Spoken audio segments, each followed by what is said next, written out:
Hey guys, thank you for joining me today. I wanted to do a quick tutorial on my most requested technique, which is dipping my sugar cookies. So I start off with a royal icing recipe that is thinned down to about a 3 to 5 second consistency. What that means is when I drop this down in here, guys, it's going to disappear and level back out in about 3 to 5 seconds when I count. So let's do it. Here we go. And 1, 2, 3, 4, 5. Right at 5, it completely dissipates. That's what you're looking for with this particular method. Now, everybody's different, but this happens to be mine. So I find it easier, especially when it comes to shapes that have all kinds of scallops to them. I'm not very good at outlining, so this seems to be a little easier for me. Just know that when you are thinning down your icing, you are going to develop lots of bubbles in that icing, which is fine. You've just got to give those bubbles time to come to the surface. Now what I do is I can either, once I'm done mixing and I know it's to the right consistency, I can either tap it really hard on the table. I recommend on a towel. You can do that to get some of these little pin bubbles that come up here, and then use your scribe or use a spatula to kind of bust them up, break them up a little bit on that surface gently. Or if you're like me and you do a lot of dipping, you can invest, it's about $50 for a dental oscillator. And basically what this does is it vibrates, and it vibrates for a long time. So I will take my tub of icing after it's the consistency I want it, set it on this oscillator for about 10 minutes, and then when you come back, all the bubbles are up at the surface, and then you can just take your spatula and pop all those little bubbles. So very effective, but either way, even if you just want to slam it down a few times and pop them that way, whichever works for you.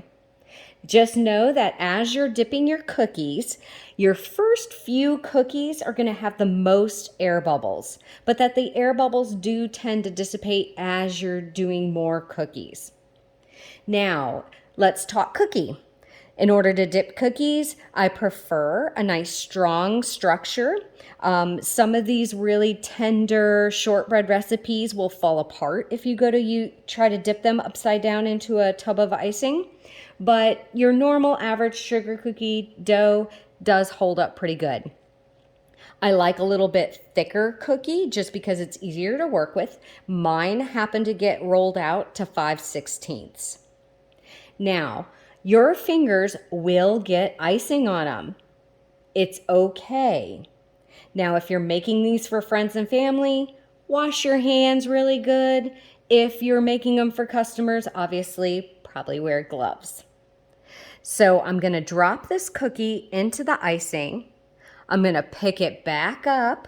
I'm going to let it drip off. If I have to, I'll break those little drips off using the side, not touching the cookie, but just those little drips, and then lift it up and then clean up the surface. So let's get that far. So I'm going to drop it into the surface. I'm going to pick my cookie up. I'm going to let all that excess drain. I don't know if you can see that pretty good. Let that excess drain. Give it a shake, shake, shake, shake, shake. Shake, shake, shake. And I will break those little ribbons of icing off by just touching the side there. See, you get it on your fingers. It's okay. That's why I have a wet towel beneath me here so I can wipe my fingers off. Now this is how I get my clean, pretty edges. I will take a clean finger and I will run it all the way around the edge of the cookie. Now for me, what that does is it seals in those edges and those crumbs. It gives it a nice even surface. And then as this icing settles, it creates that little bit of a puff on the side. You get just this little puff on the edge. Now if you see, because we just started dipping, there's some little pinholes in here. Now you can take your scribe and just pop those little pinholes just like so. Now, if you feel like your icing isn't thinning out fast enough for you, you can give it a slight shake.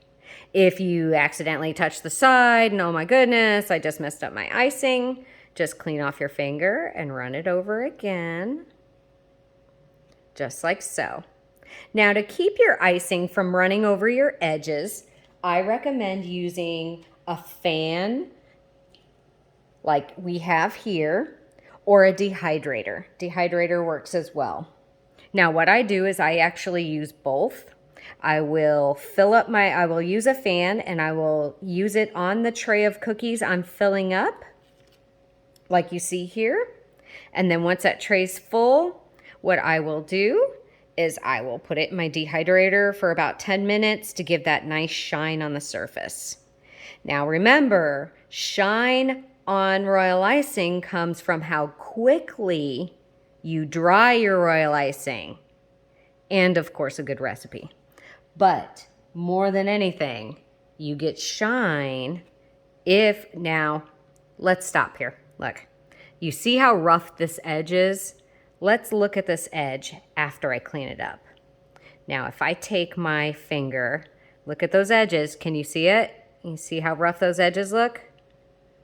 When I take my finger and I go over it, those edges, those little bumps disappear. And it makes a nice smooth cookie. See how that went away? That's why I take that extra time to clean my edges. And of course, pop my little bubbles. But don't worry, that little hole that's left behind the bubble will fill back in when you set your cookie down. Okay, there we go. Ta-da! This is my method. I love it. I use it often. If you have questions, message me. But thank you guys, and thanks for joining me.